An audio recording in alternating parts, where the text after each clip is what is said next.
الحمد للہ رب العالمین والصلاة والسلام علی سید الانبیاء والمرسلین وعلی آلہ وصحبہ اجمعین۔ نگاہ ولی میں وہ تاثیر دیکھی، بدلتی ہزاروں کی تقدیر دیکھی۔ جی ناظرین اکرام، جیسا کہ آپ سب کو معلوم ہے کہ آج 6 رجب المرجب یعنی یوم وصال حضرت خواجہ خواجگان حضرت خواجہ معین الدین حسن چشتی رحمۃ اللہ علیہ ہے۔ اسی مناسبت سے لاکھوں کی تعداد میں لوگ ان کے مزار پر بھی آج حاضر ہوئے، اور ہم نے بھی حسینی جامع مسجد کے اندر ایک عظیم الشان محفل کا انعقاد کیا۔ کثیر تعداد میں عوام نے شرکت کی، اور اس وقت جو ہوں میں آپ کے سامنے حاضر ہوں، اللہ تعالیٰ میری زبان سے حق کو جاری فرمائے اور آپ سب کو سننے کی اللہ تعالیٰ توفیق عطا فرمائے، اور اس کا ثواب حضرت خواجہ معین الدین حسن چشتی رحمۃ اللہ علیہ کی بارگاہ میں اللہ تعالیٰ عطا فرمائے، اور ان کے فیض سے اللہ تعالیٰ ہم سب کو فیض یاب فرمائے۔ ناظرین اکرام، حضرت خواجہ معین الدین حسن چشتی رحمۃ اللہ علیہ کی تعلیمات سے چند باتیں میں آپ کے سامنے حاضر کروں گا۔ اللہ رب العزت کا اپنے بندوں پر بڑا خاص فضل و احسان کہ اس نے اپنے بندوں کی ہدایت کے لیے ہر زمانے میں کسی نہ کسی کو ضرور بھیجا۔ اولین زمانے میں یعنی قرون اولیٰ میں، پہلے دور میں انبیاء اکرام علیہم السلام کو اللہ رب العزت نے لوگوں کی ہدایت، رہبری اور رہنمائی کے لیے بھیجا، مگر چونکہ ہادی عالم، رحمت للعالمین، محسن انسانیت، پیغمبر اسلام حضرت محمد صلی اللہ تعالی علیہ وسلم کے بعد نبوت کا جو دروازہ تھا وہ بند کر دیا گیا۔ اللہ رب العزت نے اس کے بعد لوگوں کی ہدایت اور رہبری کے لیے مجددین کو مبعوث فرمایا، اولیاء کاملین کو پیدا کیا، علماء اکرام کو جو ہے اللہ تعالیٰ نے پیدا کیا، صلحاء اور نیکوکار بندوں کو اللہ تعالیٰ نے اس دنیا میں بھیجا، اور انہوں نے صراط مستقیم سے جو لوگ بھٹکے ہوئے تھے ان کو سیدھی راہ دکھائی اور اس پر چلایا۔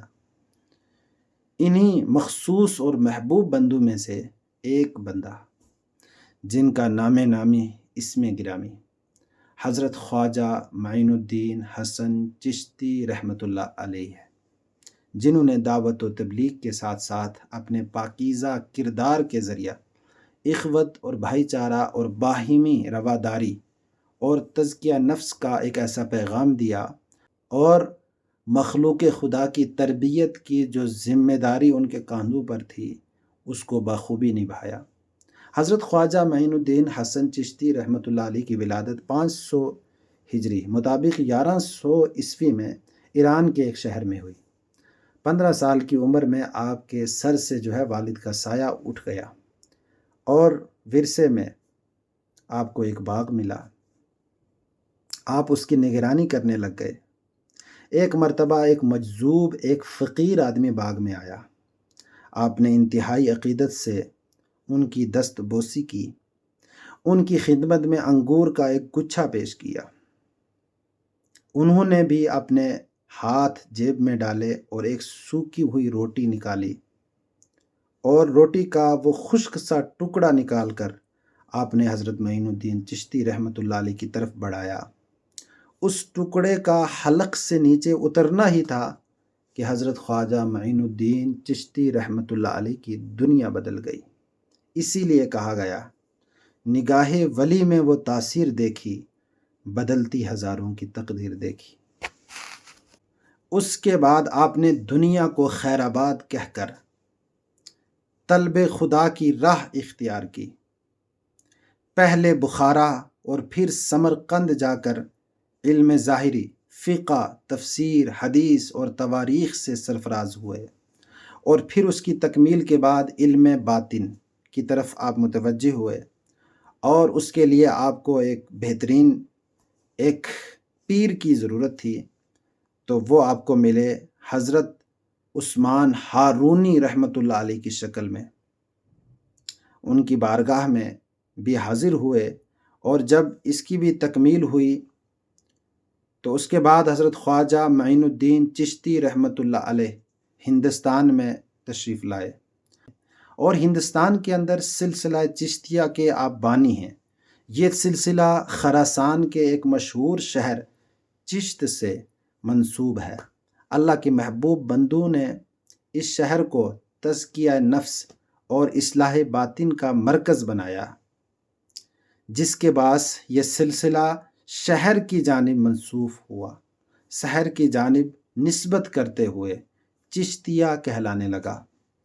ہندوستان کا رخ کرنے والے سب سے پہلے چشتی بزرگ حضرت خواجہ ابو محمد چشتی تھے، لیکن اس سرزمین پر اس سلسلے کو پروان چڑھانے اور دین اسلام کو پھیلانے کا جو صحرا ہے وہ حضرت خواجہ معین الدین چشتی کے سر ہی ہے، کہ اجمیر اسلامی تعلیمات کی آماجگاہ بن گیا۔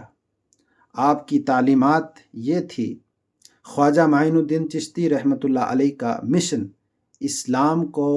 اسلام کے پیغام کو عام کرنا تھا اور ہدایت کے نور کو پھیلا کر کفر و شرک کی تاریکی کو مٹانا تھا۔ آپ اس مشن میں درس، ایمان، طرز عمل، زہد و تقوی، اتباع سنت اور اللہ کی مدد و نصرت سے بخوبی کامیاب بھی ہوئے۔ آپ کی تعلیمات ہی کا یہ نتیجہ تھا جو ہندوستان میں مختلف مسلم بادشاہوں کو فتح و نصرت حاصل ہوئی۔ مسلمان عروج اور بلندی پر فائز ہوئے تھے، مگر جب مسلمانوں نے دین سے غفلت برتی تو اس کے تباہ کن مناظر، نتائج بھی آج ہمارے سامنے ہیں۔ اسی لیے ضرورت ہے کہ خواجہ معین الدین چشتی رحمۃ اللہ علیہ کی تعلیمات کو عام کریں، غیر مسلموں تک دین کی دعوت پہنچائیں اور مسلمانوں کے درمیان اتحاد، اتفاق کی ایک نئی کرن پیدا کریں۔ کامیابی کا واحد راستہ اس دور کے اندر مجھے تو یہی نظر آتا ہے۔ اللہ تعالیٰ خواجہ غریب نواز رحمۃ اللہ علیہ کے مزار پر انوار پر کروڑ ہا کروڑ برکتیں نازل فرمائے، ان کے فیض سے ہمیں فیض یاب فرمائے۔ آج کے دن جو لوگ وہاں گئے اور جنہوں نے یہاں اس وقت ان کا ذکر سنا کیا، اللہ رب العالمین سب کی اس حاضری کو ان کی بارگاہ میں منظور فرمائے اور ان کا فیض ہم سب پر جاری و ساری ہو۔ ان کے صدقے ہماری دنیا بھی اچھی اور ہماری آخرت بھی بہتر ہو۔ اللہ تعالیٰ اولیاء کاملین، بزرگان دین کا ہم سب کو پیروکار بنائے، ان کے نقش قدم پر چلنے کی اللہ تعالیٰ توفیق عطا فرمائے۔ میرے کہنے میں اگر کوئی غلطی خامی ہو اللہ تعالیٰ معاف فرمائے۔ السلام علیکم ورحمۃ اللہ وبرکاتہ۔